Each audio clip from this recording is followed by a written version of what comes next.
do this right. First try. Yeah. How's everybody doing tonight? Welcome back to another Real Northern Bass Talk. I am joined yet again by Mr. Sean Miller. How you doing, buddy? Good. How are you? Good. Thanks for having me back. Hey, man, you're very welcome. You know what? I will say two things before we get into it, and we were talking about this prior to the show. We're not going to burn too much time like usual, so we can just get to the heart of it. Because last time we kind of touched on this topic, we did not leave enough time to talk about everything we're talking about tonight.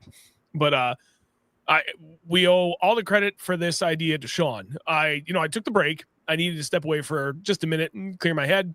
And I'm excited to talk about fishing again. But boy, I tell you, I am really struggling to think of topics that I haven't done yet on this show. So I reached out to Sean. I'm like, what do you think? And he was like, we should do this. I was like, good call. Because we didn't cover it efficiently or sufficiently enough. Not efficiently, sufficiently enough during that last show. So this is good. It's a follow-up to that. We can, give this aspect of that conversation the due diligence that we feel it deserves, which should make for a good conversation tonight. Aside from that, for everybody that is here watching, I thank you very much as always. Greatly appreciate your support. Anybody that shared the stream prior to it starting, I really appreciate you guys doing that. That is, I've said probably 50 times before, the single best way to help any channel grow is, through that networking, through the sharing, and help promoting for, the creator. It helps way more than I think people can ever possibly imagine. But from where we see it in our standpoint, we absolutely see it. Wherever you're watching, YouTube or Facebook, doesn't matter. Leave a like, please. That also helps a lot. Comments on videos or on the streams during or after, especially after, that all helps the algorithm. And anybody that's doing that, I thank you very much. Looking ahead, last thing, then we're getting into it. I have really bad allergies. The New England Fishing Expo is coming up very soon. January 31st through February 2nd. It is at the Royal Plaza Trade Center down in Marlborough, Mass. I would tell you, last year was the first year that this expo had moved to the new location, and it is 10 times better than the previous location in Boxborough because everything is centrally located in one giant room. One access in and out, easy to find everybody. It's all just one nice grid format. Again, we'll be there. I will have my booth, ReelNorthernBass. Sean will be there helping out with Douglas Rods, which will be set up right across from us. We will be adjacent to Ben's Tackle Shack as well. So we kind of got all those guys covered. And then inside of my Mondo booth, it'll be myself, ReelNorthernBass, Big Bass Dreams, Defiant Fishing, BY USA, and Black Spirit Swimbaits. So we have a lot that's going to be covered all inside of a 10x30 booth. And again, we got Douglas Rods across the way. Some other sponsors will be there. Beast Coast Fishing is going to be there, and they're always awesome. We've got Crazy Hickbait Company will be there, and he's got some good new stuff for those that are interested. You go check him out. And then, of course, you got guys like Bass Fishing Electronics is going to be there with probably the biggest booth out of anybody. I'm pretty sure he's going to have the same booth as he did last year. I think it was 20x40, some crazy amount of space. So there's going to be a lot of good stuff to check out. Tons of other bait makers and tackle companies. Lose and Striking will be there as well, which I'm still part of the Lose team, so got to give them some love because they've been good to me. I got to convince FXR to come down to the show. That would be awesome. I tried to convince them a couple of years ago. I need to do that again. That would be awesome. We need some foul weather gear in New England, so it would be a perfect opportunity for them to showcase what they have. Oh yeah, dude! If they brought all their ice fishing stuff, which obviously can be used still in the boat, like I do, if you're diehard fishing through the winter, unlike at this very current present moment for myself, I still got to fix my boat. I'll get that done this weekend. They would probably do very well. We've been talking about them a lot, and they're starting to get some pretty good traction here in the New England area anyway. So it'd be nice. Speaking of ice fishing, a little birdie told me that I may or may not have some of the Douglas ice fishing rods in the Douglas van that I'm driving down to the show. Oh, there you go. Yeah, that'd be awesome. Yeah. What are you going to share about that before everybody gets to the show? That's about it. We're going to have a lot of great deals. We're going to sell a lot of Douglas rods. We're going to have Douglas ice rods. We're going to have Eras, LRS, and X Matrix. Come and see me in the Douglas booth. I'm going to be popping by the Real Northern Bass booth straight across from us as well. And come say hi. Come check it out. And bring a wallet full of cash. Or your purse, whatever you're into. Either way, I'm going to do my best to try and time my sneezing. I'm doing terrible. Oh, it went away. Trying to think. So tell me you guys are going to have a solid selection of the ERA rods as well. We will have the arrow rods there. And I believe we will have a lot of them. So it'll be good. Hell yeah. Stop I will say by the booth, check it out, spend some money. I love the LRS rods. The X Matrix is my favorite. Those arrow rods have been insanely impressive. And I'm trying to go to my way to make sure I use as many different models of those as I can. I've only got 2 of them so far, one spinning, one casting. But dude, that casting rod, that 7.4 medium heavy fast, whew, I can do so many different things with that rod. And that's something I've talked about for years is, which we'll talk about, especially tonight with gears, reels, gear ratios, and everything, is that versatility factor and, what you can get out of something. And that arrow rod, my dude, I lost count of how many different techniques I could do with extreme confidence, and knowing that the rod wasn't, having any sort of negative impact on those wide varieties of techniques. So like, there's a lot to be said for that rod for only $100. It's light, like it's phenomenal. So we'll be there again. Sean will be there in the Douglas booth with Christian, and then I'll be just adjacent to it, so I can also be there to help to answer any questions. We're going to have a whole crew of people over at the Big Bass Streams booth. All the Big Bass Streams team. We've got DJ 3D_fishing. We got Brandon Exner, Sean Place, Tommy for Vance is also going to be there, New Jersey guy. And Deej. Did you say Deej? I did say Deej, and David Roy, who is sweet. I won't say it. I'll let him make the announcement. And we will also have Elite Series Pro Kyle Patrick hanging out at the Douglas booth all weekend as well. So he's awesome. He's definitely a character. If you haven't had an opportunity to spend some time with him, he's hilarious. I think I might grab a hotel room Thursday for myself, so that because we've got a lot of setup to do Friday morning, and it would just save myself a lot of time. Plus, then go-karts Thursday night. We got to book that. Yeah. Korean restaurant that we have to hit again because that was amazing.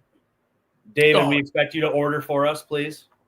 Oh yeah, no, he's already on top of it.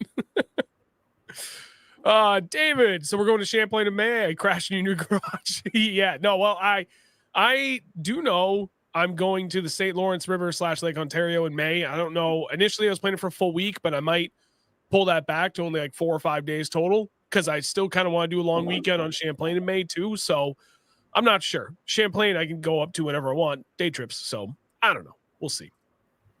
All right, let's get on to business.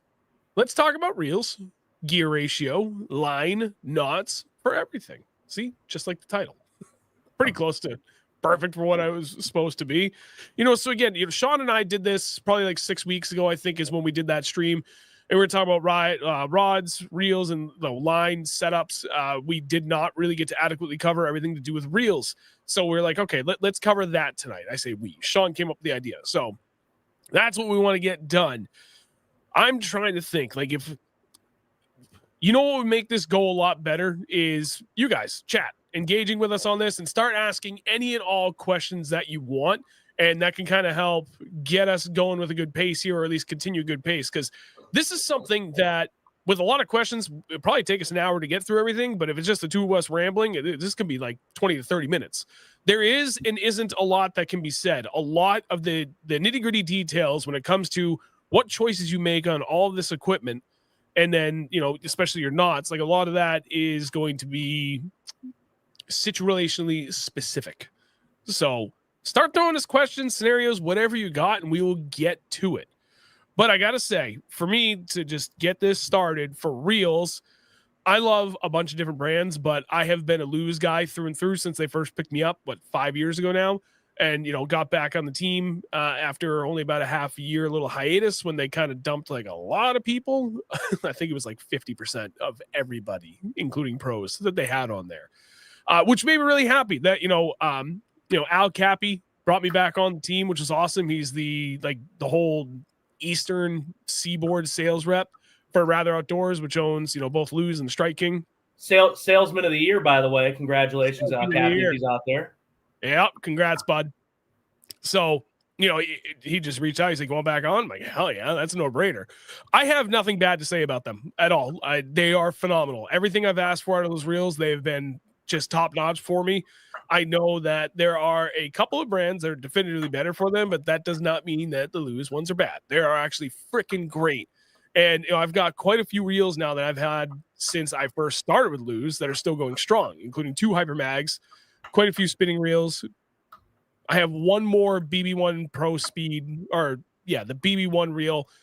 Only one of those left from when I first got it 6 years ago. All 4 of my Super Duty 300s that I got 5 years ago, I still have those. I literally do not clean or tune any of my reels, and they're still going strong. So I have a lot of good things to say about it by tried and true experience, ton of time in the water with them. Love them. Sean, what is your go-to? Take a minute to ramble. I need to blow my nose. Okay. My go-to in terms of brand of reel is Shimano. I do have some favorites, at least for spinning rods or spinning reels. I have to say that the Stratic, I think, is one of the better reels that you can buy at that $200 price point. I do have a couple Vanfords, but I am stocked to the gills on Stratics. The last 3 different models all work extremely well. Love it. Nice and smooth. 2,500 size is where I'm kind of at. I do have a couple 3,000 size spinning reels. But for bait casters, I have to say I'm a giant fan of the Corrado. At the just under $200 price point, you have a workhorse reel that will last you for years and years to come. And if you take care of it, can last your kids as well, if you have kids or choose to have kids. For me, my wife's in the other room, so she's probably going to hear me, and it is what it is because she's going to end up seeing it at some point. But I may or may not have just went absolutely ape crazy and bought a bunch of stuff. I've got 3 more Stratics, 3 Stratic FKs on the way, 4 Corrado MGL 150 XGs on the way, 2 Scorpion Monster Drive 200 HGs on the way. I just got 2 more Stratic 3000s, and I picked up a Corrado Monster Drive 300 in the 8-to-1 with the long handle, which is a JDM special. And I got a smoking deal on a Corrado DC. Not a huge fan of the DC reels myself.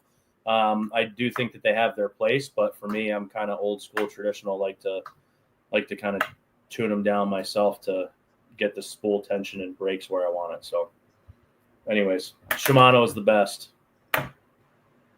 I will say, I have one Shimano reel, and it's a Corrado I bought last year. And it was before I got picked back up by Lewis. I needed a reel in a pinch. I was down at Ben's Tackle Shack. They had a Corrado that the XG, which is an 8.5-to-1, I think. 8-to-1. Yeah, and I desperately wanted another jig reel because I got that Douglas 715F. I got a second one I bought, and I was like, kind of need another reel. I'm gonna go with that. And don't regret it. Did you get the 200 or the 150? I did get the 200. And that was the other thing that the 200 is the 8.5. Okay, yep, and that's. I was looking at it size-wise, and I use that on my go-to jig reel and jig rod setup because of the 200 size. To me, it's like a perfect size for my jigs. Like it's nice, fits my bigger hands like a lot better, and I rip through lines so much because I fish jigs so damn often. So I was like, you know what? I can probably put a good amount of just straight 15.5 pound Defiant heavy cover fluorocarbon on that. And that should last me a good chunk of the season before I have to re-spool again. And for me, a good chunk of the season is like 5 months before I got to re-spool. Versus on the Hypermag from Lewis, as much as I love it, and I've got 2 of them still, and those are on my other jig rods, very small line capacity. So like those I'm re-spooling every 2 to 3 months because, when I'm out there fishing, I catch a couple fish, I cut back a few inches, retie. If I snag a rock, cut back a few inches, retie. If I'm fishing Champlain or anywhere in Vermont, all the zebra mussels, constantly retying, and I'm always finding the last edge of my crap line, going a few inches above that, and I'll retie 20 times in a day. And then before I go fishing the next trip on the next weekend, cut back everything foot, retie everything brand fresh, new knots right before I go back out. So I ripped through line. I was like, that 200 just sounds ideal. So speaking of retying and having to re-spool a lot of stuff, I just bought the Cast King thing that goes onto the end of your drill. And I'll tell you, I use it to strip a reel because like I had just done it the old school way, pulled all the line off, and it took forever. But I bought this thing and it's sweet. Yeah, I gotta get something like that. $20 or $30 or something. It was arguably the best $20 or $30 that I've spent in fishing in a long time. You know what I do? And this is like definitely on topic, talking about line tonight. When it comes to stripping reels, and it's rare that I need to strip back that much, and I'm like, I don't want to do this by hand. I have empty spools, of fishing line that I have on hand, specifically for I've got a drawer full of random hardware. So I got like a 4-inch long quarter 20 bolt, a couple of nuts. I'll put it through, washer, tighten it down, throw my drill on the end of it, and I'll just use that spool and I'll strip. Yeah, I can probably strip 4 or 5 reels that are like down to the bare minimum of line left. And that works out pretty well. But I like the idea of that.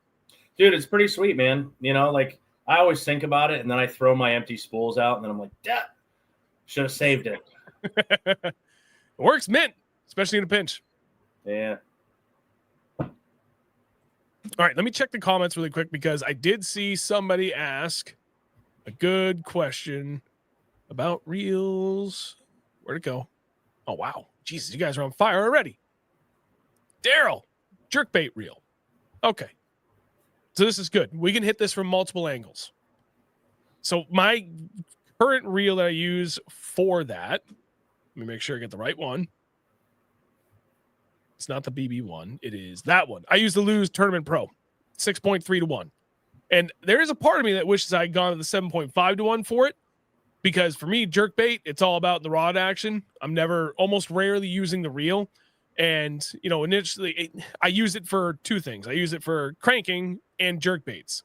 So in that regard, where it's pulling double duty, I want the 6.3 to 1. If it was a dedicated jerkbait reel, I would probably go to a 7.5 to 1 or something around there. 7 on the dot to 7.5 or 7.5 to 1.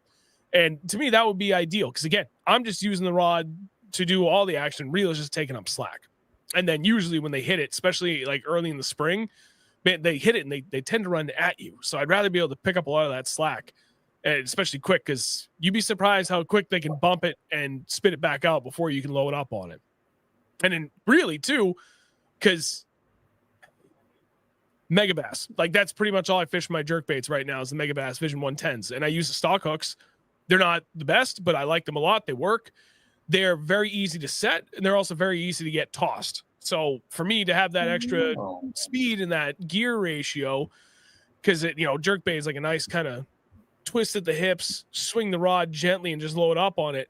But those hooks, you could literally just reel into them and get them set pretty good too. So that higher speed ratio would also be good. But that's for me, that's what I'm liking the most for jerkbait reel. What about you, sir? Jerkbait reel, JDM Metanium is my jerkbait reel of choice at the current moment. That I also have tuned as well with nice ceramic bearings, which makes throwing a 110, which is also my main jerkbait of choice. But I will say that Nomad makes a pretty damn good jerkbait as well. And the Lucky Craft or Lucky Strike or whatever, the Rick Clun one has the same profile as Megabass, and it's like a quarter of the price. But yeah, I do like the Shimano Metanium. That is a JDM reel. I also use the 7.4 or 7.4 gear ratio on that one. I will say, like, we haven't touched on it yet, and like being that this is on reels, the gear ratio is important to a certain extent, right? Because depending on what size reel that you have, it's all about how many inches per turn or centimeters, depending, like whatever, if you're from Canada or you use a metric system. But it's inches per turn, right? So like a 300 size reel in a slower gear ratio is going to take up more line than a 150 size reel in a higher gear ratio. So it's all about inches per turn. But I will say, being in like the 150 to 200 range for reel sizes, they're going to be relatively similar in terms of how much line they pick up. But for me, same with you, right? Like I use the rod a lot to, impact or impart action on the bait. But I like that somewhat higher speed gear ratio to be able to pick up that line and pick up the slack with minimal movements in the reel. So like as I'm twitching, I'm kind of taking up the slack. And so it's one of those things that practice makes perfect, and still far from perfect, but definitely practice on the jerkbait. It's one of my favorite ways to catch them. But to be able to have that without having to sit there and reel to pick up slack or take in additional line after you make that bait kind of, zigzag. That's important to me. I will say, though, I think I'm a little bit different school of thought when it comes to line for the jerkbaits. I happen to like braid to a fluoro leader on my jerkbaits, where a lot of people run straight fluoro because it'll help the bait get down to a deeper depth, especially if you're using like 10 or 12 pound fluoro, right? The thinner the diameter, the deeper it'll tend to go. But I like braid on it just because I hate the spongy feeling that I often get sometimes from fluoro when I'm trying to sit there and work the rod tip. It just feels spongy to me. The braid feels like little movements impart a little bit more action for me, and I can kind of get the bait to snap around from side to side. So that's where I'm a little bit different than kind of everyone else. But I also don't like to sit there and spool a ton of fluoro because it can be very expensive. Braid's easy. It's easy to retie. So I use braid to fluoro leader, and whenever I do braid to fluoro leader, it's always an FG knot, 23 wraps, never less, never more. So then how long is your leader when you're doing that? Because that's like a big aspect of any time you're talking about leader lengths. And mine will vary all over the place. I have done that a couple of times, throwing, a really long leader on spinning setups to throw really small jerk baits. But in that case, I've tied like a 50-foot long leader on it because I want a little bit more fluoro out there.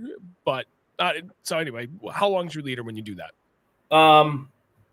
I will typically throw about a 3-foot leader. Okay. Jerkbait. I don't need to necessarily go longer than that. That's just personal preference, but I'll do about a 3-foot leader. That's what works for me. And I've done straight braid in the past, and had fine luck. But if you get the jerkbait to really turn on itself with the braid, because it's kind of soft, the hooks will hook the line and the bait gets kind of bungled and it screws it up. Yeah. So the stiffness of the fluoro helps on the leader there. But 3-foot leader on average. And then I direct tie and I tie a San Diego jam knot. That was going to be my next question, because I know quite a few guys, and Andrew started doing that a lot too last winter, was using a loop knot on his jerkbait instead. And I was like, okay, I can get behind that. And he was explaining the videos he saw, why he was doing it. I was like, yeah, no, that makes perfect sense. And I can't say that it really helped him any better. He's just always been phenomenal with a jerkbait. So I don't know, his results were still pretty consistent regardless. But who knows, It's all personal preference, right? I don't think you need necessarily a loop knot, because majority of the jerkbaits, or all the jerkbaits that you're fishing, come with a split ring on it. So it's basically like a metal loop knot anyways, to kind of impart a little bit more rolling action, or side to side. I don't know. No, it makes sense. I guess just personal preference on all that stuff. Yep. So Mark, Northeast Bass Fishing, had a really great question. Now this is great because these guys are just feeding us all the right questions for this topic.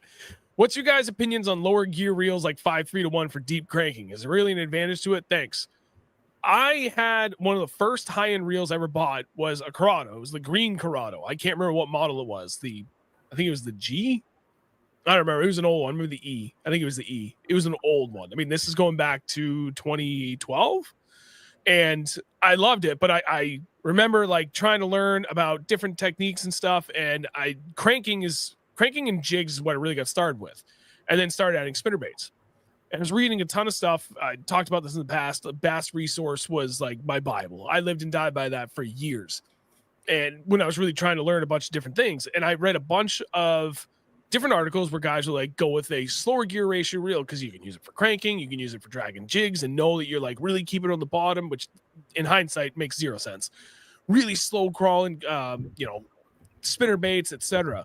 And I was like, okay, yeah, I can get behind that because I'm doing a lot of cranking and getting into spinner baits. I hated it.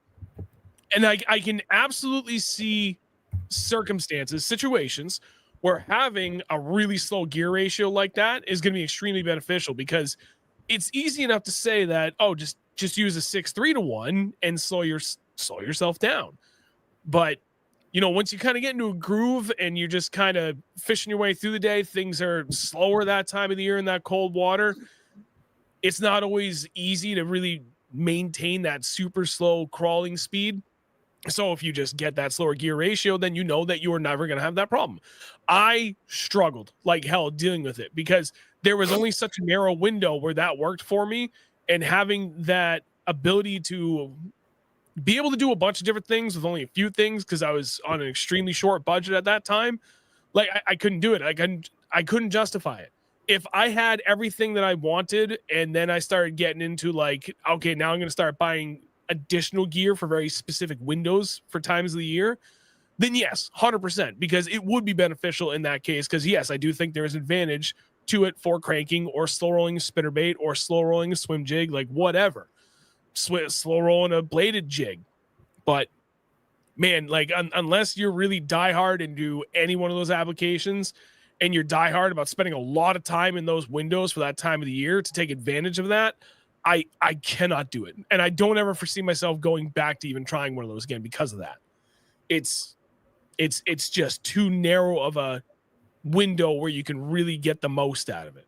That's my take on it, though. I have no comment because I don't throw crankbaits. I hate them. I refuse to. I refuse to. I mean, like, even sometimes when I have to pick up like a lipless, and I'm like, Dude, I used to love it. That is a weakness of mine. I need to be more well versed in crankbait fishing. Yeah, I need to get back to it. I used to do it a lot, and then I got away from it because other techniques kind of filled in, backfilled those spots. And last couple of years, I've been telling myself I'm going to do it more. I'm going to do it more. Like I have hundreds of crankbaits. I still have a ton from when I first got started, in the sense of, getting away from just that Texas rig thing. That's the only thing I knew until I was 20, 21, 22, wherever it was. Now that I'm older, I'm starting to kind of forget the time periods here for when these things happened in the past. My brother, who's in the comments here, who only comes out of retirement for the Real Northern Bass shows when I'm on here just to heckle. But I will say, in his retirement gift to me for Christmas was just this giant box of just randomness, which I'm grateful for. I really am. Like he gave me so much stuff that I don't know what he was thinking. Thank you, Ryan. I appreciate you. I love you very much. He gave me a ton of crankbaits. So now I have like a ton of giant crankbaits, a ton of square bills, a ton of just regular crankbaits. I've got lipless stuff. There was a couple reels in there. I got some more Defiant 210s. I got a lot of cool stuff in there. So I do have a ton of crankbaits now that I now need to dust off and get wet a little bit. Nice. So tell you what, meet me on Champlain this spring. We go bust their heads with a bunch of crankbaits. Deal. Fishing them fast, bashing them up against rocks. It'd be great. I miss Champlain. Oh, well, how far is it from you? 3 hours? 4 hours, 3.5 hours to Ticonderoga area. Well, 3.5. Yeah, 3.5 hours to Ticonderoga, basically. Maybe close to 4. But if we want to go north, it's more. But it's all good. All in a day's drive, Sean. You know the deal. Yes, sir. Well, meet me out there this spring, buddy. We'll be out there a lot. I did Ryan, see one thing in here about spinning reels for jerkbaits. I was going to get to that next, but Ryan, thank you very much for the 5 gifted memberships, buddy. I appreciate you. And then, yes, that was literally next. I can see it down there from Mark again, Northeast Bass Fishing, which, by the way, if you guys are interested, you should go subscribe to his channel because he does a ton of videos on like everything. He's also here from New Hampshire, does a lot of stuff in the greater Northeast, but also does a lot on different tackle. So if you're interested in that, go subscribe to his channel. But his question, spinning jerkbait reel options, go. I mean, for me, I throw a Shimano Stratic, right? It's in the 5/8 gear ratio. The gear ratio is like it's inches per turn, right? So like in all the reels, depending on what brand you use, that's really what it comes down to. For me, that's just the reel that I throw. I don't throw it on a spinning reel. For a lot of people, it's more comfortable to throw it on a spinning reel all day long because the bait caster can really wear you out if you're not conditioned to throw a jerkbait all day. It can really do a number on your arm, on your wrist, the whole 9 yards. And so I think having the right setup plays a lot into that. By having a reel that's not too oversized, that's light enough that you can palm, that you can sit there and throw a jerkbait all day long, I think is important. A lot of people like throwing it on a spinning reel. I will say, I guess if I had to think about it, in that aspect, it would be good. A lot of times the jerkbaits have little tiny sticky hooks that are easily pulled out of a fish's mouth, or you can bend it out easily. In a spinning reel, I guess the drag may be a little bit more smooth or a little bit easier for people to use. And so maybe in that case, you get a little bit better feel to it, better pulling power when you're reeling the fish in. But I mean, I don't think you can really go wrong. You just need to learn how much you have to reel to take in a certain amount of line, and then you can apply it to whatever you're fishing. But, I think a smaller reel, 2500, 2000 series on a jerkbait is just fine. Yep. Agreed with that. I will say for me, for spinning reels, I really, really like the Lew's Custom Light spinning reel. The Hyper Mag is a little bit better, but I will say the drag on that Custom Light just feels 10 times smoother. I don't know what it is about it, even though I think it's $20 cheaper than the Hyper Mag. And I've got 2 of each of those. I use them for a variety of different techniques on all my spinning setups. But the few times I do throw a jerkbait on a spinning rod, I will always use that Custom Light because the drag on it is just buttery smooth. And that's really important for me when I'm throwing in a spinning setup, because that's one of the only times I will throw it on an 8-pound leader. And that has been very, very rare for me, but I have done it a few times. I saw the comment where someone was like, 50 feet for your leader length? Yep. and it's instances like that. Also, in the winter when I'm doing a lot of vertical dropping and, like Damiki rig, and the fish are like right below my feet more often than not, and I can just get them, and, I don't have to use forward-facing sonar. I just use my 2D sonar for that. Man, that icing on the reel, and especially the braid getting a little bit of water on it and freezing, it doesn't want to spool very nicely. So that's when I'll tie on about a 50-foot friggin' leader of straight fluoro, because that doesn't ice up on me. I still got some icing to deal with on all my guides, but with my leader not 50 feet back, I'm usually sitting in 55 feet of water, and I'll go like almost right, that leader knot will be like just outside the rod, or still inside the first couple of my reel, inside of my guides on my rod. And then I don't have to worry about it jamming up on one of the ice that's built up on one of the guides.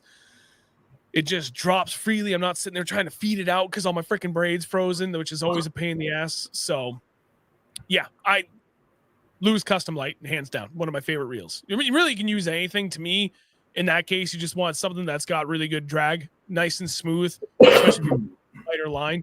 So, regardless of what you have, whatever the best one is that's got really good drag, that's all you got to worry about in my case, or in my opinion. There was, I see this. I'm trying to think if that would be a good one. No. We're not going to do that one. It would have been maybe, I don't know. It does. It's kicking off a different way we can go, but I don't want to go that way until I can look at all these comments. So one of the things that I think we need to talk about, right? So like I don't want to necessarily hyper focus on like super hyper specific baits or techniques necessarily for gear ratios. I mean, we can get into that, but I feel like we really need to address just a general rule of thumb of how we go about selecting the gear ratio for the type of presentation, right? Whether it's slow dragging on the bottom, whether it's flipping or pitching, whether it's frogging, whether it's moving baits, so on and so forth, that kind of stuff. I mean, that to me is like, you know, at the forefront of my mind of something that I think is beneficial for like myself to kind of talk through it, but also for, you know, people to hear it. Yep. All right. I can break this down in 30 seconds for somebody that wants like a quick soundbite to make things wicked easy for you when it comes to gear ratio selection. That we can, and then I can break it down into a 30-minute conversation for you as well. 30-second breakdown. If it's a technique where you are using the rod to do almost all or all of the movement, I want the highest gear ratio that I can possibly get for that application. If it is a technique that I'm going to be doing a mix of things, both moving it and bottom contact, or sorry, retrieving it, straight retrieve with the reel, or dragging it bottom contact, whatever the case with the rod, then I want something like a 7-2 to 7-3 to 1. Something that'll kind of on the slower end of the halfway point between all of your major options. If it is something that I'm almost always going to be moving straight retrieve with the reel, I want a 6-3 to 1 or something really, really close to that. So I think 6.2 to 1 to 6.5 to 1 is the most common, but 6.3 to 1 is like by far the most common reel ratio you can find. That's it. That is the very starting point of my golden rule when I start to look at everything. It gets a little bit more granular than that when I'm trying to think of things like I've got, man, if I want versatility, you know, now that's a totally different question. Things get a little bit more complicated there. And with that, with versatility, you have to consider what you're going to sacrifice, because that's really what is going to be that balance, right? If you want something that's going to try and cover multiple techniques, it's not going to do everything great. It's going to do a few things great, a few things okay, and then one or two things really not so great, but yeah, you can make it work. So where's your sacrifice going to come in there? Where are you willing to sacrifice to get that one reel that's going to cover a ton of different techniques for you? And then that now you have to battle that out. I give you a specific example. For my swim jigs, my spinner baits, jackhammers, bladed jigs, whatever you want to call them, I like a 6-3 to 1, because most of those I am always swimming. In some way, shape, or form, I am straight up retrieving them. So I want something that's balanced. I can swim it pretty fast, just not very fast. But if I want to slow it down to a more moderate pace, I can do that, and I can do that consistently. However, then there's some applications that like dragging a swing head jig. I love doing that. And when I'm doing that, it's typically in areas that have a lot of rock, right? And especially if you're up on Lake Champlain, not only do you have rock, it's like ledgy rock. Like the rock itself is really sharp, and then it's covered with 1,000 zebra mussels. So I do not feel comfortable doing that with 15 pound, which is on my jig rods. And I'm going to do it with straight fluoro. So I'd want to do it on one of my heavier rods. It's got 18 pound, because it's a big presentation. The fish are going to hit it regardless. I don't want to be able to hit them back. And I know that I can't justify setting up another high-speed reel with that when I have all these other rods with 6.3 to 1 with the 18-pound heavy cover from Defiant. So that is, I'm sacrificing speed when I'm fishing a bottom contact thing like that. I'm doing all of the action with the rod. Typically, that's something I want a high-speed ratio for. But I want heavier line more than anything, so I'm going to sacrifice that speed to make that balance and make it work overall. Out of everything that I need to happen, it's got the right rod, it's got the right line weight. I'm going to have to sacrifice on speed to make everything else happy, or I'm going to have to go buy a whole nother setup for this one thing. I'm not going to do that. So there's a very specific example. So there, I gave you the 30-second and then the 3-minute explanation. I'll be quick in this. I think for any time that I'm fishing a moving bait, small paddle tail, spinner bait, chatter bait, I'm throwing a gear ratio that's in the 6s. Whatever brand you want, I'm going to be very vague with this one. 6 something to 1. Okay. And I feel like a lot of times we think we're fishing it slow enough, but we're actually not. So it's easier to speed up a slower reel than it is to slow down a faster reel, in my opinion. So I will always be in the 6s. 7 is more all around for me. I think if I were to only have the money or only have 1 or 2 setups, those setups would be in a 7-4-1, something like that, because they can do a lot of everything, and you can tailor them to your needs. So that's my personal opinion, is that is the most versatile gear ratio, in my opinion, in a 150 or 200 size bait casting reel. Is that 7-something-to-1 gear ratio. Jerk baits, 7-to-1. I like like a 7-to-1 or, like a 7-4-to-1 in my frogging rods.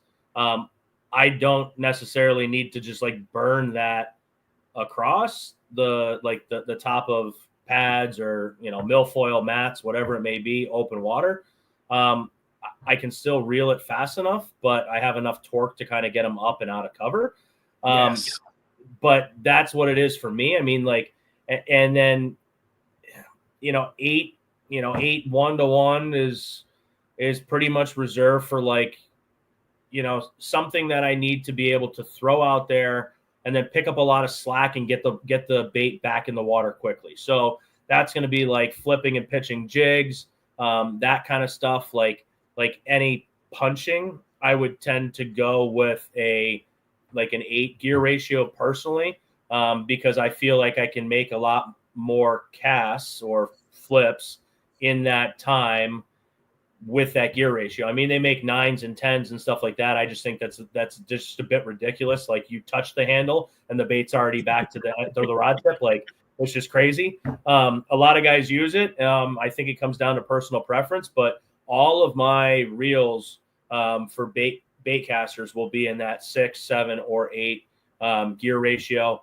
And I own more 7s, the HGs from Shimano, than anything else. I have very few, 6s, and I have a decent amount of, the 8s. So if I'm throwing a jig, flipping a jig, little magnum, something like that, pitching, I'm in an 8 gear ratio. Little reel movement or little handle movements impact the amount of line, greatly. So, you can focus on working the rod the way that you need to. But that's my quick breakdown of it. So on that topic about gear ratio, and then circling back a little bit to jerkbaits, was something I meant to say at that point that I'd forgotten about. The Lewis Hyperbag is an 8.3-to-1, and I love it. That's one of my go-tos for my jigs. And we were talking about it probably like 3 years ago.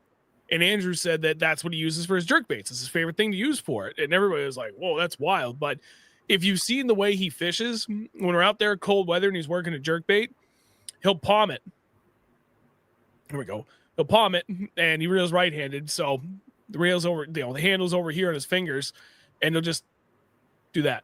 Like, and he grabs basically like the spur, the spur gear for tightening your drag or loosening it, and he can just kind of flick it with his fingers. So he's sitting there, one hand, other hand in his pocket, keep it warm, twitch, and just flick his fingers to reel in that slack. But with that 8.3-to-1, he doesn't have to roll it that much to pull up all that slack really fast. Twitch. And you just watch him. Like, he literally doesn't move anything except his hand, his wrist. He's twitch, flick, twitch. And then all of a sudden, yep. And then the other hand comes out. Northeast Bass Fishing asked a good one here. What's more important when flipping and pitching heavy cover, a faster speed reel or a reel with a stronger drag? I think that there's a happy medium between the two of those. I don't think it's exclusive to one or the other. That's why I said, for me, heavy cover is going to be depending on what I'm throwing, right? You said flipping and pitching, so I'm going to assume it's like a jig or, a big heavy tungsten weight with a flipping hook. I'm going to go to a larger, like a 200 size, like Corrado, in a 7.4-to-1 or an 8.1-to-1.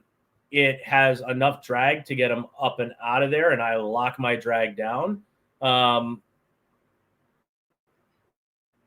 you can pick up enough line quick enough to get them up to the top of the cover so you can get them in, right? The last thing you want to do when you're flipping and pitching heavy cover is let them dig and get down into that cover. That's how you lose fish.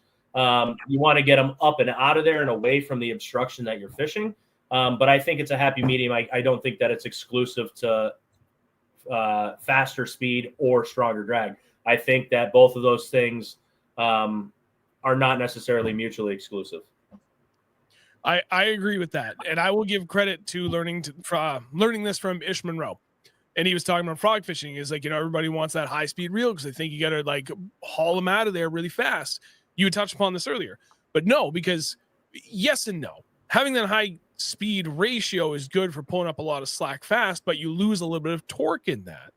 So having a low 7 whatever gear ratio, 7.2, 7.3, 7.5, I think those are the most common ones, is better because it's that balance where you're still getting a little bit more speed, but you still got some torque, so you can really haul them up out of there where you're using both rod and reel to move those fish out.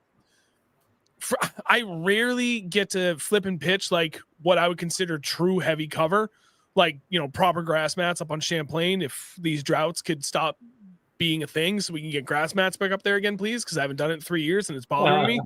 Everywhere. Ugh, dude, it's so bad. But, like, that's the only thing where that's like truly heavy cover that I get into. Everything else, like, yeah, I get into some thick milfoil, but it's not that bad that I can get away with my Hypermag 8.3 to 1, my Corrado 8.5 to 1. I have the Lewis Custom Light that is an 8.2 to 1. Like, those all work great. And then I have my other Corrado. I forgot. I do have one other Corrado that I bought years ago, and it's a Corrado K, and it's on my frog setup, but that's a 7.5 to 1. So if I really want to get into some kind of thicker stuff, then that's my go-to for my normal size, my traditional size reel. Then going a little bit further with what you were saying, Sean, where, really truly situationally specific. The first time I went and punched mats, like truly worked grass mats on Champlain, I used that Corrado and it worked.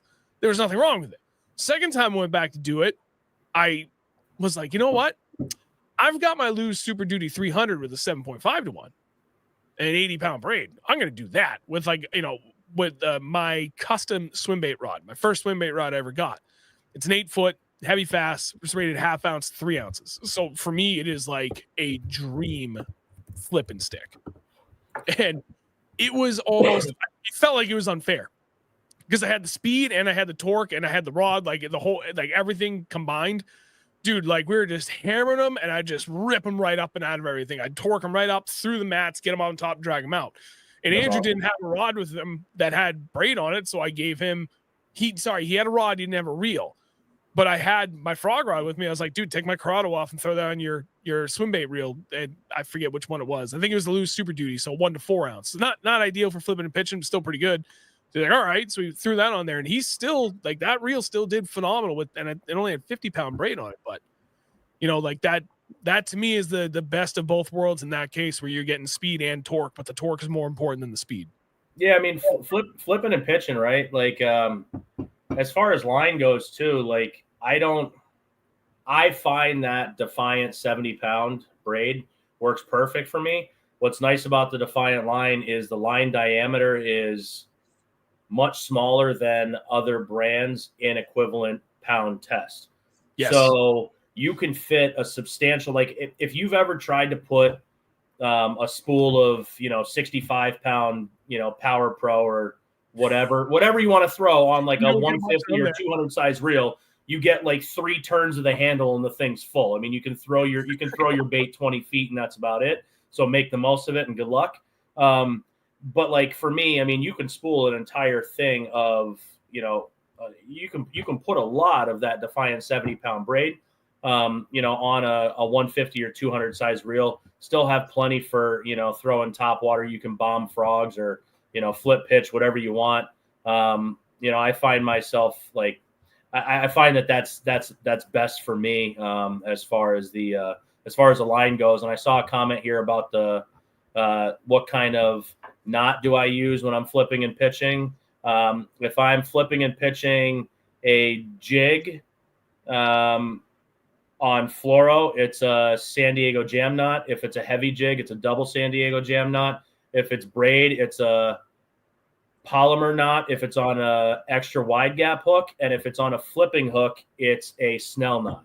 Always come through the top of the eye on the Snell on your hook there. So like with the hook point up, right? You go through the top of the eye. So when the weight comes and the fish hits it and you yank up, it'll yank the hook up. And so it'll penetrate the roof of the fish's mouth a little bit better. Sorry, I just puked a lot of knots and lines and stuff like that. No, it's good.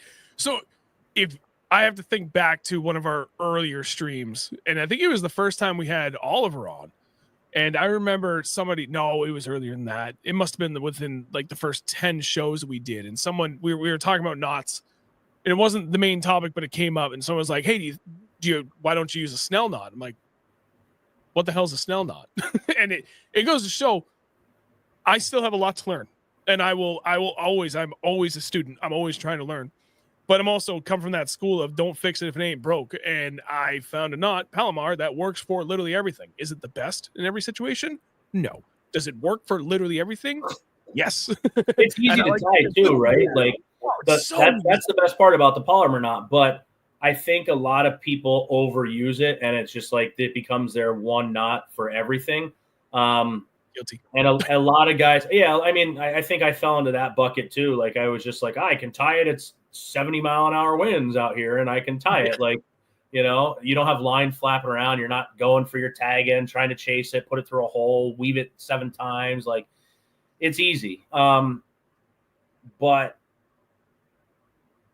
I don't throw it on fluoro. And the reason why I don't is because it tends to burn the line a little bit, kind of like stretch the line.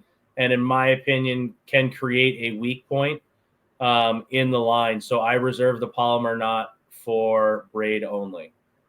If you tie it dry, you are 100% correct. Even wet though too, like you pull it and then you get the little curly cue on the fluoro. I mean, that's just my personal experience with it. And like, I guess it depends on who you talk to, you know, with their experience, different strokes for different folks. But I think for me, like, you can tell too, like if you've stretched the line, burn the line after you tie it on fluoro, if the line coming from the bait up to your reel is doing this a little bit, like if you got a little pigtail on there, you've stretched the line, you've burned it, there's a weak point, tie it again. So, I mean, I find myself tying more San Diego jam knots, and, you know, you can kind of do it with your eyes closed and in your sleep. So, yeah. So, I mean, like I said, I do use the Palomar for almost everything. And when it comes to flipping, I've used it and it works fine. I haven't really had any issues. More often than not, I use braid when I'm pitching and flipping, but I've done it with a variety of just straight fluorocarbon, all heavy cover from Defined Fishing, 15.5 pound, the 18.4, and that's actually just those two. For their braid, I don't even remember. I've run a gambit of all the different, you know, smooth casting braid from Defined Fishing. I keep getting those two mixed up. Any rate, so I mean, soft casting, smooth casting. Yeah, they're close enough for me. Okay, it's supple. It's supple casting. Yeah. I would say if I'm going straight braid and I am flipping pitching, then I like 50 pound at a minimum. I don't think you need to go like 80, 90 pound, 100 pound like a lot of guys seem to say. Dude, Andrew and I have gone out with a variety of brands of just straight 50 pound braid and literally never once broke off. So, you know, except for maybe a pike. You feel thunk and you go to set and there's nothing there. You're like, toothy critter. David mentioned that he uses the polymer knot for drop shot hooks on fluoro. And I agree with him. And I misspoke. That is the one time, thank you for correcting me. That is the one time that I will tie it, because if you do it right, you tie the polymer knot and then you go back through down the eye of the hook, it'll stand the hook straight out for you on your drop shot. And then you don't have a saggy bait. It helps keep the bait up and straight out. So I thank you, David, for throwing that in there. Yep. Perfect. But there is that cool new knot though, that they have for the drop shot hooks, which is pretty damn cool, where you go around, you make a loop, you have the hook in the middle and you spin the hook through and then you wet it and pull it tight. and it basically creates like it's almost like two like uni knots that come around it, right? It's like a coil that cinches it down. And so like it doesn't ride up, it doesn't change the, how far the hook is up on your, your leader line or whatever. It is pretty nice and easy, and it goes together pretty quickly, but old habits die hard, and polymer knot. Polymer knot is just mint. And then, just make a tag extra long, cut it back to exactly where you want it. It's great. Man, Michael had a really good one. What's the lightest pound test you'll run on a casting reel? I don't like to go below 30. I'm going to assume that based on that, and I saw a couple of comments after that he's primarily talking about braid. I fish almost all my casting reels are straight fluoro, so I run the gambit. I've done 8-pound in the past. If I'm going that light, I'm going to a spinning setup at this point in my life. There's very few instances where I want to go 8-pound on a casting setup. So 10-pound really, or in this case, the Defiant soft casting 9.8 pound, or is it 9.6 pound. Then it's 7.8 pound on the other side of it. 9.6 pound is the lightest I would go. I use the 9.6, the 11 point, I think that's also 11.6. The 15.5, I've used the 14 a little bit, but there's not that many applications where, going from the 15.5 to the 14, I feel like it's helping me. So I just did away with the 14 and just go straight to 15.5, the 18.4, the 23.6. And that's pretty much it. I haven't gone any higher than the 23.6. I really haven't felt a need to do that yet. For the lightest on a casting reel, I'll go with braid, 20 pound. And I will do that on my bladed jigs in the spring. And every time I say that, there's always somebody that's like, you never do that for a bladed jig. And I will tell you, you are wrong. It is one of the only things where I will go spend, however many dollars I need to on a spool of 20-pound braid from Defiant and throw it on one of my 7.5 to 1 reels just for like a 6-week window of throwing a bladed jig early in the spring. When all those fish move up into like 2 feet of water and they're over some really soft vegetation, you have about a foot of a window to work inside of. I promise you, throwing it on straight braid on a really supple rod gets insane action out of it. You can get it vibrating immediately, and you can keep it inside that narrow window between the no stretch on the braid and the slightly higher speed gear ratio on your reel. You could not ask for a better setup for those very specific conditions. And all you got to do is back up on your hook set a little bit and back your drag down a little bit too. Let your drag work for you. That's what it's there for. Then you won't rip it out of their mouth, and they won't tear it out themselves when they start tail walking, even in that, high 40-degree water. I mean, I say it like it's cold. It's really not that cold. The fish are still hella active at that point. So that's for me. I run the whole gamut, but I've done 8-pound. 10-pound is really pretty much where I draw the line on my casting setup. So if I'm going lighter, I'm going on a spin rod. 14 fluoro was the lowest I'll go on a casting setup. And with the Defiant braid, 40-pound is the least that I'll go on a casting setup. With other brands of braided line, 20-pound is the lowest I'll go on a bait caster.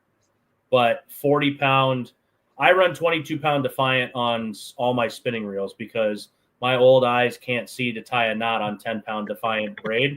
It's just like non-existent. It's like 2-pound test of everyone else's. But yeah, so for me, 22-pound is the lowest I'll go of the Defiant braid on my spinning setups. But yeah, 40-pound, 40 to 70, low to high, nothing less, nothing more. Let's rip through a few more comments and we can get back to some other things that people haven't asked about yet. So Brandon had a 2-part question.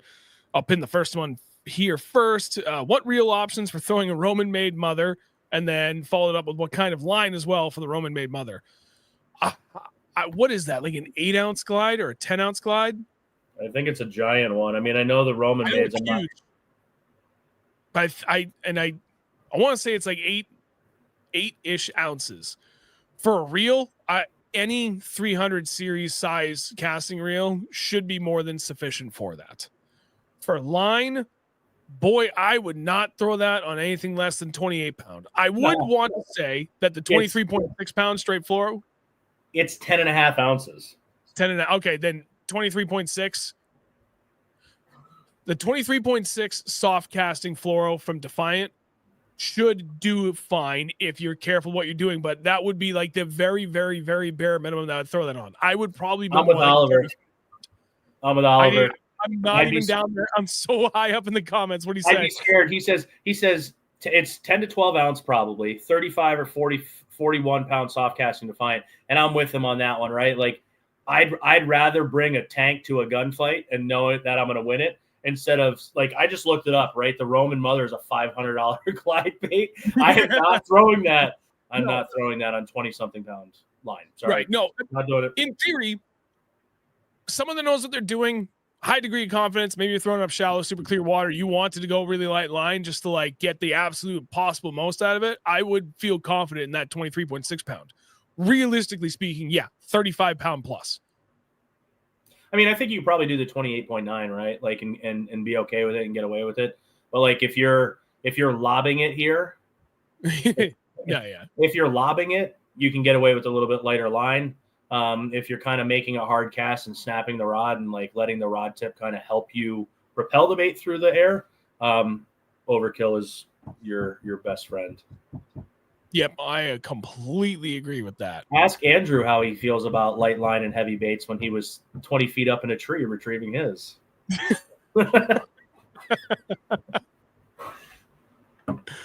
Oh, man.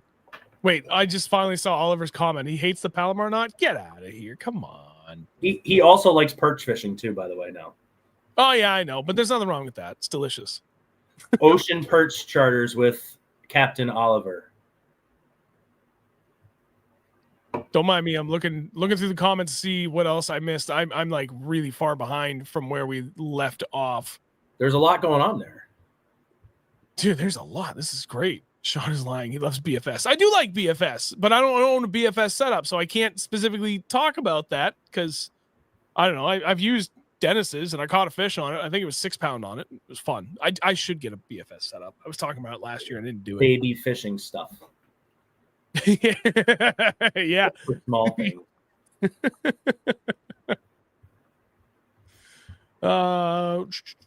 Oh, there we go. Sean, do you stretch your fluoro or replace it frequently to keep the coils down? I don't stretch it. I go through it so fast. I replace it fairly frequently. I will say my jerkbait, crankbait setup, I can even simplify that. My 10 pound, I use on only a couple setups and I don't go through it that often. Lighter line tends to not have as much memory issue for as quickly as the heavier lines. So I can go a whole season on one spool of line. Like something like that, I'll respool in March. Sometimes I'll respool it like late in the fall, but mostly I just respool that once a year. It's rare that I use it so much I need to respool it mid-season. 10 and 12 pound. By 15 pound, I go through it so fast that I will go through 3 spools of line or 1.5 big spools of line every season. So I don't need to worry about that. My heavier line, it's funny. This is literally what sold me on the Defiant fishing line. The first spool of line that I got from them was the 23.6 pound soft casting fluoro. And I got it at the Swimbait Expo, the very first Northeast Swimbait Expo that was done. That's where I met Oliver there. I bought a spool. I was there and I rigged it up on, I forget which one of my lose rods, but it was on my Super Duty 300. And I went out catching a bunch of stripers all winter with that, throwing an A-rig. And dude, I literally went a whole day. I think I caught like 50 some odd stripers. I never retied that thing once. And I went out the next weekend and I used it, I think for half the day. And I was like, oh yeah, I should probably retie this. And then I finally retied it and it was still great. And then, coming in the spring, start throwing all my big baits, my glides, my soft bodies, my crank downs, top water, like you name it. I was throwing everything on that line. And I went the whole season. And yes, while it was starting to develop some memory, it was not detrimental to it because it really wasn't that bad. So even after a full year of that 23.6 pound, it wasn't bad. I was beyond impressed by it. So no, in this case, the vast majority of the time, my line is either too light that I don't have to worry about the coiling or the memory issue, or I go through it so fast that it doesn't have time to develop memory and coiling on it.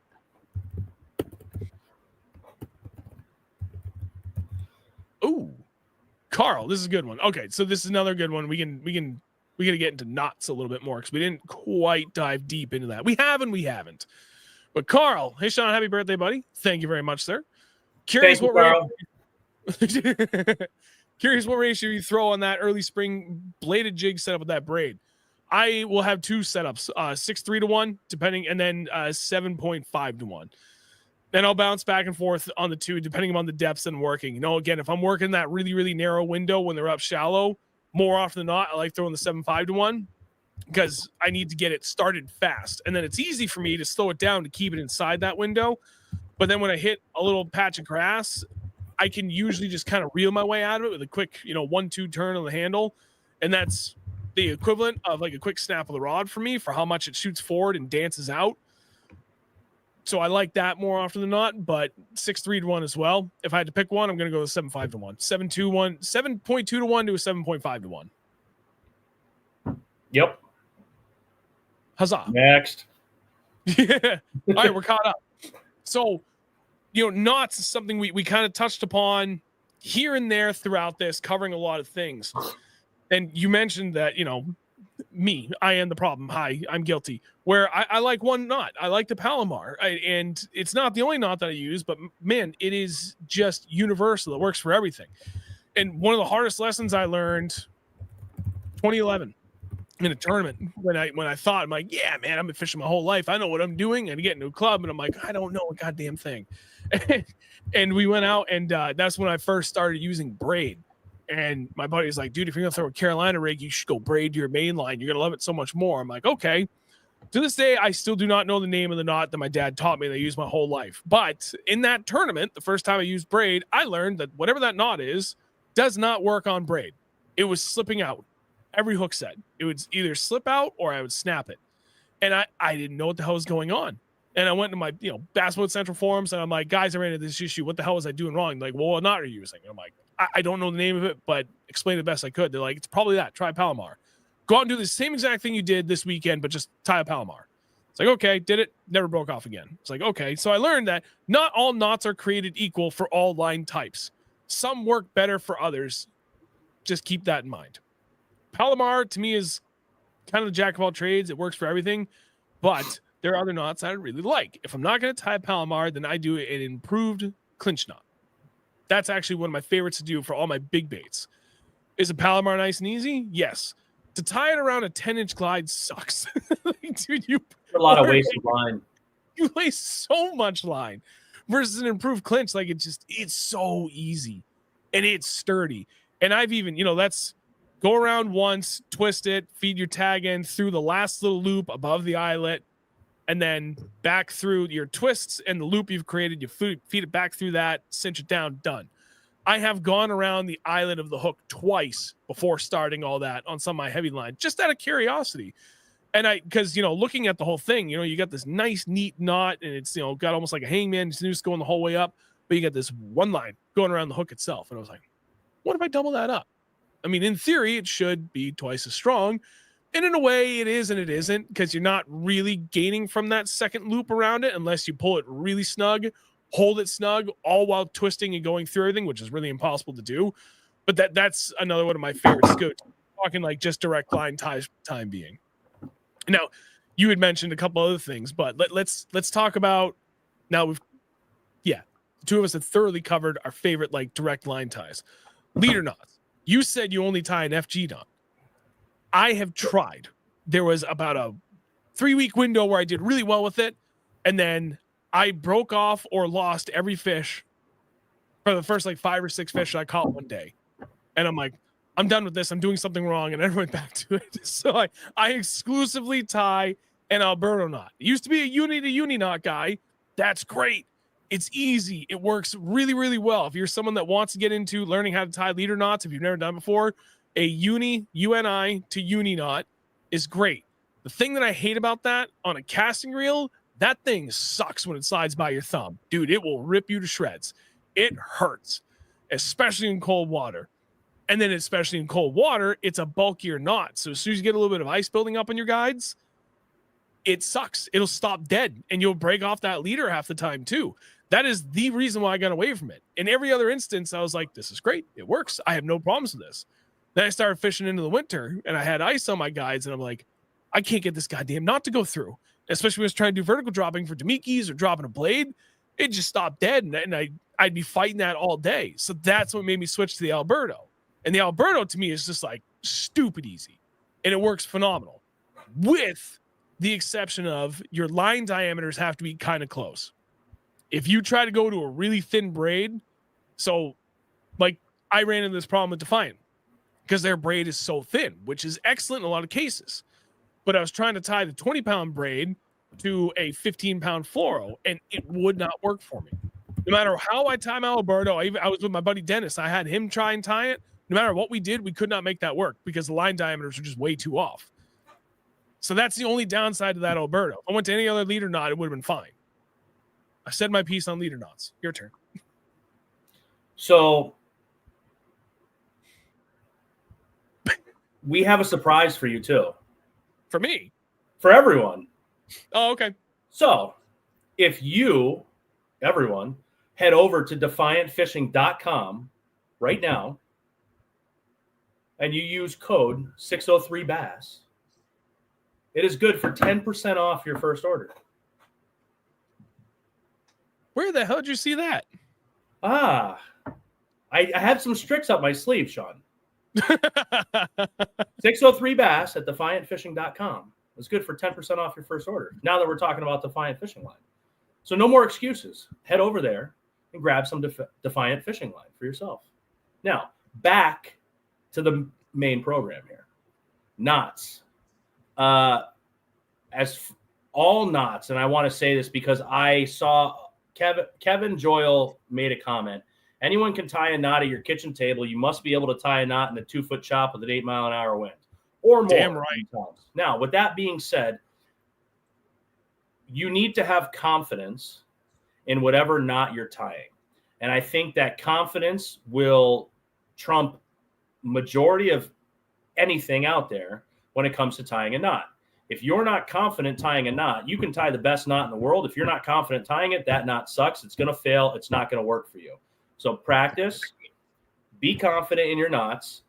The more you tie it, the better you become, the better confidence you have in those knots, the better off you are.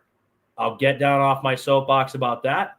Now with leader knots, for me, you said uni to uni knot. I will say, in my opinion, that is good for a leader that does not need to go through guides. With the uni to uni knot, yes, it'll destroy your thumb on a bait caster, but it also, because it has 2 tag lines hanging both ways on both sides, it hits the guides on the way in and it hits the guides on the way out.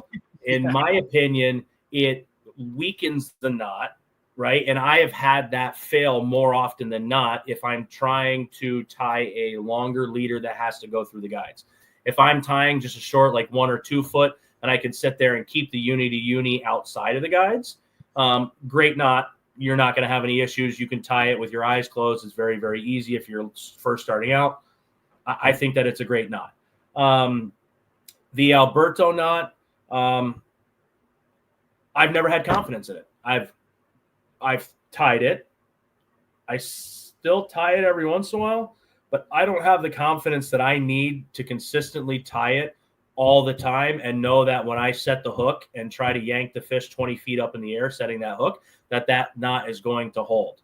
When you're talking about friction knots, you need to make sure that everything's tight, that it's cinched down, that your tag, that you leave enough tag line in certain areas and not too much in others. And for me, it's always the FG knot.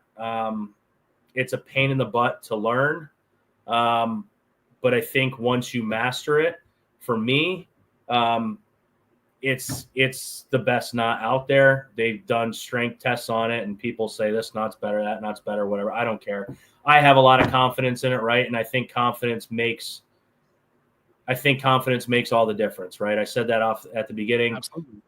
If you have no confidence in something, and that's not knots, that's not line, that's not reels, that's not rods, that's not what boat you run. That's all the way down to baits too. Like, if you don't have confidence in doing something, you're never going to have the results that you want. So practice, get your confidence up, and you will get the results or be on your way to getting the results that you want when you become confident in something. Yeah, 100%. Like confidence goes way further than almost anything else. And man, you really just have to have that when it comes to tying a lead or not, which is exactly why I got away from the FG. To this day, I still don't know what the hell I was doing wrong. It's complicated, I think, for a good amount of people to understand the concept behind tying it. And I watched a couple of videos and like I couldn't figure it out. And then my buddy John sent me a video. John Emery sent me a video. He's like, watch this. Like this made it click for me. And I watched it. I was like, oh, yep. Okay. No, it makes sense. And I was tying it perfect for a couple of weeks. And then just one day I started doing something wrong. I went back, watched the video. I tried doing it again. And I'm like, you know what? No, I'm going to go back to my Alberto because something about this I'm doing wrong. And I haven't gone back. Because, again, it's one of those, I don't need to. I tie a mean Alberto. I have extreme confidence in it. Doesn't matter what the conditions are. Like I can do it perfect. So I just stick with it. I would still really like to learn the FG because the biggest benefit to that, it is thin. I think out of all the leader knots you could tie, the FG is about the thinnest one that you could tie. And it is one of the strongest, if not the strongest. Out of all the, break test videos that I've seen done, I think FG has always been at the top, if not the top. I can't think of any other leader knots that have actually beaten it. But like you can't say much more than that with how thin it is and the strength of it. Like that's the best of everything. It's just like we were saying before in other topics, there's pros and cons to everything. Weigh your pros and cons. The pro for this is it's strong as hell. There's almost nothing that beats it. It is super thin. So if you want it for a casting reel leader, you're never going to feel it. But the con is it's much more challenging to tie. There you go. Sean, there it is, right here. That's a beauty of a friggin' leader knot. Oh yeah, bud.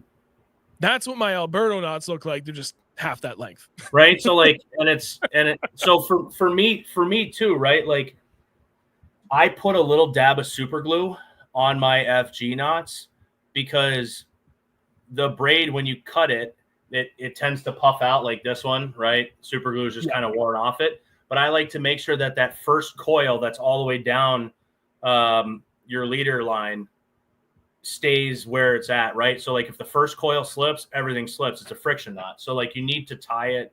It needs to be tight. It needs to be done right. But literally like without taking anything out here, like this is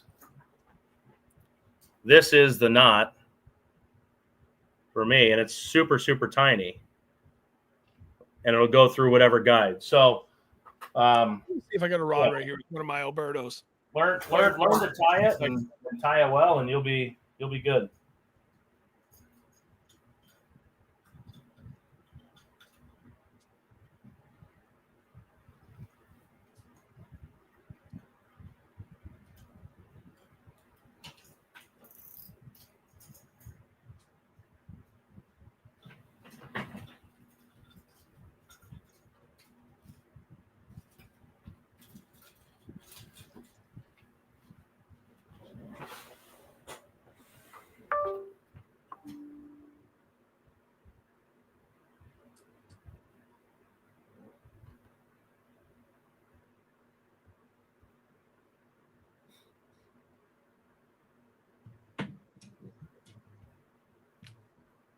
Okay, this might be challenging, but yes.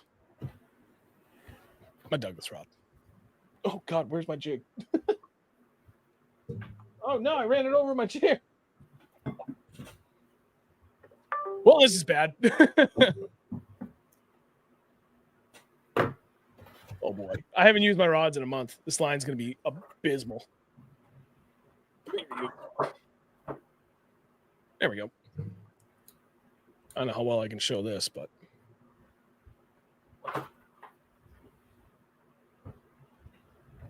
it's so good I can't even see it. So thin. It's a bitty guy, but it's pretty good. Yeah. Friend Alberto, she's clean. Whenever I hear Alberto knot, I always think of like Billy Madison, where he's like Alberto, or no, it's the water boy, right? Alberto. Roberto. So it's funny. My middle name is Robert, and I never liked it as a kid. So when Waterboy came out, when people ask me what my middle name is, I say Roberto. Roberto. God, ran it over again. Okay, we're fine. Everything's fine. Is it though? I'm a hot mess over here. I want to go fishing. I really do. It's been a minute. Bitching to get back out there. I just got to fix my trim. Make sure my batteries didn't die while it's sitting out there in the cold. Just put the trim where you want it and just send it. Yeah. I don't need to worry about towing or anything. Can't catch fish when you got the big motor running, Sean. Truth. Jody, why is everyone leaving? I don't know. What didn't we cover? We covered a lot of things. Man, we covered everything that we were supposed to. Now that I think about it, we even answered a ton of questions. I don't know, man. Is there anything else that you wanted to bring up that we didn't discuss tonight? Because I know I've covered everything that I wanted to. I'm very happy. We hit every topic unlike the last time. It took us, how long we into this? About an hour. It took us about 2.5 hours to cover rods, reels, lines, and knots. There was a rabbit hole that we may or may not have tripped and fell into last time. So, yeah, but you know what? That's what I love about doing these is because it allows us to be thorough in a way that you just can't do in a 20-minute video. You know, you can cover so many of these crazy little odd specific scenarios and techniques, random questions, just to kind of help people make connections for things that they may not truly understand or understand the depth that they really want to. That's my favorite thing about doing this. You know, really being able to get extremely granular in the details. And that makes me happy. Oliver asked what we're most excited about for the New England Fishing Expo. And that we probably don't have to deal with him this year. So that's probably the most exciting thing. I will say, though, please send pictures of you in the robe and the fuzzy slippers because we're dying to see that. And congratulations to you and Riley, by the way. Yeah. One less bachelor out there. But I think I forgot something. You're going to be happy. I forgot something. I'm getting it. Be right back. Okay. I think what I'm most excited for the – yes, Sean, there's going to be a lot of Seans at the show. I'm most excited for the New England Fishing Expo, and I get really pumped every single year because we're closer to open water season in the Northeast. It's a long winter for us guys that don't have the ability to go out and fish consistently every single month throughout the year. It almost feels like you're close and you can touch that spring season, the ice out. So it gets the juices flowing. It excites me to start thinking and like living, breathing, fishing all the time, being around like-minded people that share the same passion really does it for me. That's what I get really excited about, and meeting new faces and meeting new people and networking with people that really care about fishing. That to me is the most exciting thing about the New England Fishing Expo. I enjoy going and, talking to people, developing new addictions in this fishing world and learning new things from people and just sharing the excitement around getting ready for the season to open up. So for me, it's the camaraderie. It's I don't know, just the excitement around fishing. That's what I get really, really excited about. And that's what I'm most excited about for the New England Fishing Expo. And to see the new Black Spirit and Defiant glide bait with interchangeable tails. Very, very exciting. That is also going to be at the New England Fishing Expo, I heard. So I'm excited about seeing that. I'm excited for all those things. And I know it's just easy and almost lazy for me to say that, but I'm excited for all the same exact things that you are. I'm also really excited that, we get to show off a ton of baits. I do wish Oliver was there because it was extremely helpful for him to be there last year to really help promote, because I know my home booth, it is humbling, man. There's no other way to put it, because the last 3 shows that I've done where I've had my own booth, I've had people come up just to talk to me, and more often than not, it's just talking, and sometimes it's asking questions. But from the moment the show opens until, usually within the last half an hour where it dies off, I am talking nonstop all 3 days for all of those shows. And it's awesome. It makes me feel good about everything that I do with the show, everything we do with this, just trying to share information, the people that come out to talk, to, express their appreciation for everything that we've done over the years, to share the information, help others out. And it's like it's humbling, because I don't view myself negatively I don't look at myself as being influential. You know, like I'm my favorite thing to say, and like I mean this lighthearted. I'm just some dumb fucking schmuck from New Hampshire that likes to fish, man. And I needed a vice, a creative vice, and this was it. This is what I chose to do, and it's turned into this thing. And I'm happy that it did, but I never went into it hoping that it would turn into something. Like, no, I didn't go into it with the intent of it turning into something. I had hopes, but I never thought. Like, I didn't think I knew enough about what I was doing to get to this point. But here I am, and it's always, you know, that the last 3 shows have been absolutely eye opening to see that, you know, the amount of turnout for people that want to come over and just talk. So it's going to be awesome that I'm going to have the other 6 of you guys, and 6.5 because I know, Sean, you're splitting duty between Douglas and then coming over to help with Defiant Big Bass Streams. Because without those guys, I'd be sunk. There's no way I could do this. And especially my wife and kids being there to help me out with the booth as well. And, I look forward to that, just being able to see everybody. That's the thing I look forward to the most. Talk about new baits, and I'm doing 3 seminars this year, which is awesome. I'm going to do 2 up on the hog trough, the actual bass tank, and then I'm doing 1 on the seminar stage. So all these new baits that we're bringing to show off from Defiant and, Defiant, Biwa, Black Spirit, like there's going to be 2 opportunities where I can get those in the tank to show them off. So I'm excited for that. Even going to, try and do my part a little bit on the big bait action for one of my topics. So while I may not have a ton of success with them, I have had success with them, and I've been around people in my boat that have had a ton of success doing it just because they're a lot more patient than I am. So I'm excited to bring those out and talk about them because I know I can. It's going to be good. I'm excited for it. But the whole reason I ran upstairs was because I forgot to have this set up beforehand. And want to know why? Because I need another extension cord. So I have to thank, why can't I hold this up straight? There we go. Thank you, Sean, for this Christmas present. This is friggin' awesome. So Sean Mills sent this to me for my Christmas present, and this thing is just awesome. And hang on.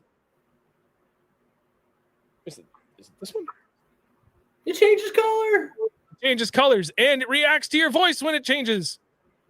So if I stop talking, it stops changing. But if I talk a lot, it changes a lot. There's a bunch of different settings. I saw it, and it was just super cool, dude. You know, it's nuts. I've been going through, like, it's kind of hard because the lights that are facing me are like washing out the color in this. But this thing is slick. So I got to get it set up over here, but I got to get a better setup of some kind to be able to mount it to the wall. And my kids broke it a little bit.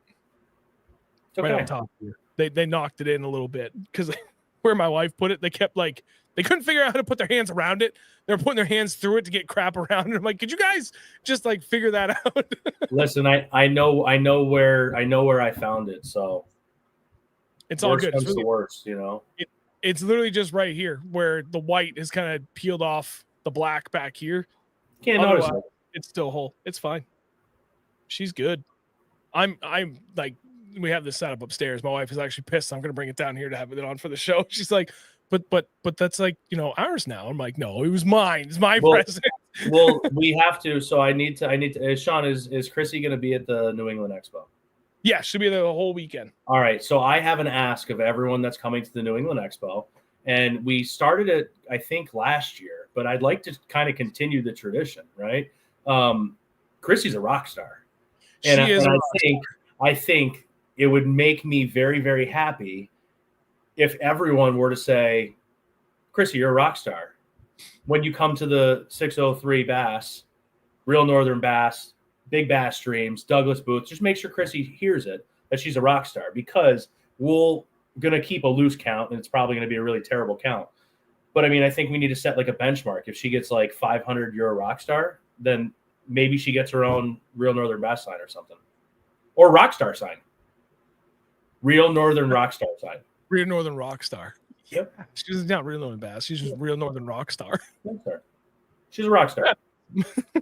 She really is. The things she does is support me just with everything. And I mean, not to say she doesn't get treated like an absolute princess when I'm not on the water. So, I earned my time on the water. It's funny. We should get that question. It's not about you, Sean. It's not about you right now. It's about Chrissy. It is about both of us.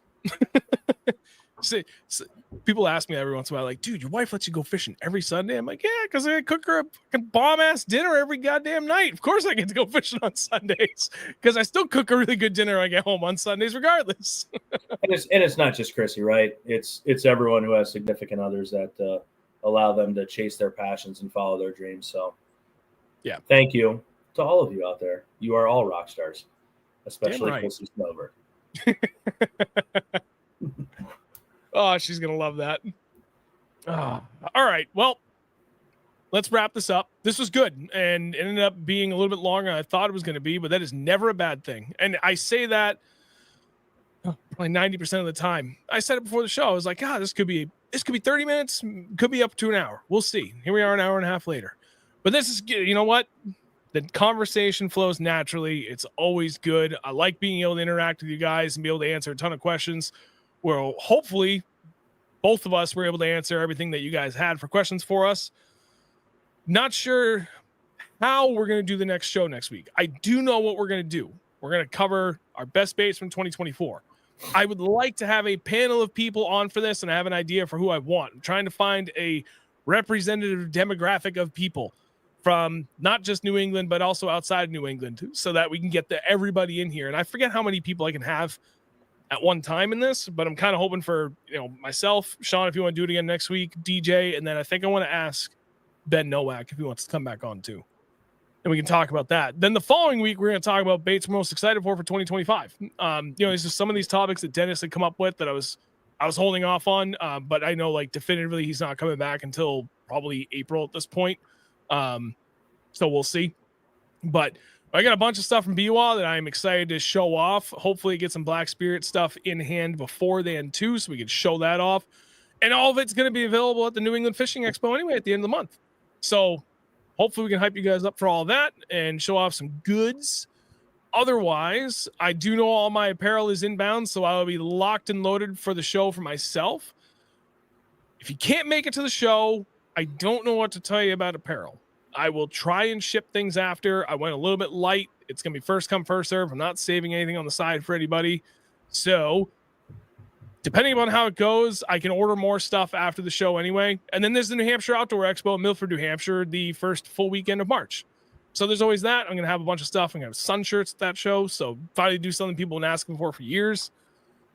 It's going to be busy, but it's going to be a good kind of busy. So Sean, any parting thoughts? Tell people where to follow you on your social media, all that. Your wife sent me a message and told me thank you. She did. She told me that I'm awesome, so I'll take that. That's my version of rockstar. So thank you, Chrissy. You're a rock star. Sean Miller on Facebook, SPM Fishing on Instagram, and the soon to be banned TikTok. I know it's a polarizing subject right here. I'm not too active on TikTok. I have been known to have the occasional late night scroll on TikTok, but yes, SPM Fishing, SPM_fishing, I should say. And, to your point, we're looking forward to seeing everyone down at the New England Fishing Expo in Massachusetts. And if you have any questions, come ask us. Come say hi. Come check out the booth. Bring lots of money. Spend lots of money. Go home happy. And say thank you to the people that support you. Yep. Very well said. Do not be bashful. If you guys have questions while you're at the show, do not be bashful. We're normal human beings. We love fishing just as much as you do. So, and I will talk fishing for hours, as evidenced by the fact that I've still been doing this show every night for the last 3 years. So come say hi. Come say hi, please. Yeah. Just stop by, quick wave, whatever it is, man. That's what we're there for. So looking forward to seeing you all. Sean Place, I saw that in there as well. Looking forward to actually meeting you in person too, buddy. It's going to be good. It's going to be a fun weekend. Can we have a Sean hug, please? Yeah. Big old Sean hug. Big old Sean hug. We all spell it the right way too. Yes. Yes. The good way. But yeah, come say hi. We're excited to see everyone. Drive safely getting there. And yeah. Cool. All right. Well, thank you very much for watching tonight. Greatly appreciate it. We will be back next Wednesday night, 8 p.m. Eastern, as always. We'll see you guys then. Have a great night, everybody.